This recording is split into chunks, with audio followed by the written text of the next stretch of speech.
हो ए बिल्डरवा के पापा, अरे उठी न जी, अरे छठी घाटी जाए लहे, अब सब चल जेबिन तब जेबिन का? बस सुतहु न बढ़िया से देरी थे मन से, खाली तो सुतले रहल। अरे साल भर के परब आ रहे हो, उठबो हुन, खाली सुतले रहबो। ठीक है तो चल। ए भैया जी का छोटकी का होल हो? देखी ना वहाँ के कहीं चल गइल बानी और दौरा ले जाए के बा घाटे, औरत देवे के देर होता, तनी रउए ले चली ना। का दौरा? हम तब का जी भैंसुर जी दौरा उठा लीजिए, छठी माई के घाटे पहुँचा दीजिए। भैंसुर जी दौरा उठा लीजिए, छठी माई के घाटे पहुँचा दीजिए। बाबूजी दौरा छुआ जाएगा, भासुर से पूजा नसा जाएगा। अरे नहीं तो बाबूजी दौरा छुआ जाएगा, भासुर से पूजा नसा जाएगा, समझी? अरे कुछ नहीं होगा जी। Music by Neha studio. पूजा पाठ में नहीं सब लियाता है, दौरा भाभू का भैंसुर ले जाता है। आप टेंशन काहे लेते हैं जी? जानबूझ के करना गलतिया जी, छठी माई के महान बरतिया जी।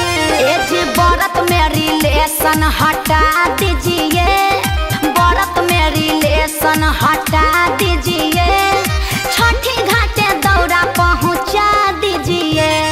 बाबूजी दौरा छुआ जाएगा, भासुर से पूजा नसा जाएगा।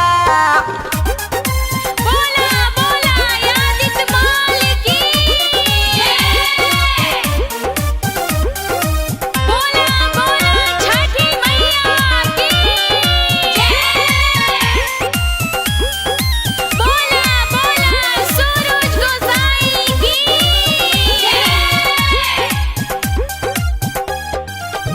भइल जाता या रघिया के बेरिया जी, बिना डरबा के पापा होई देरिया जी। अरे बात काहे न समझते हैं जी? ढेर करा जानी छोटको झमेला हो, काहे? दल बाटे जगल द्वारा चला हो। पिंटू विद्यार्थी को बुला दीजिए, पिंटू विद्यार्थी को बुला दीजिए, दौरा सुगन से पहुँचवा दीजिए। बाबूजी दौरा छुआ जाएगा, भासुर से पूजा नसा जाएगा। महिमा पार जग में बाटे छठी माई के, और गदियाला हमरा शुरू जगोसाई के। गंगा जी में खड़ा होके दूधवा ढराई के। ए हतिर से ओ हतिर जननी तनई के। जय जय बोला जय जय बोला जय जय छठी माई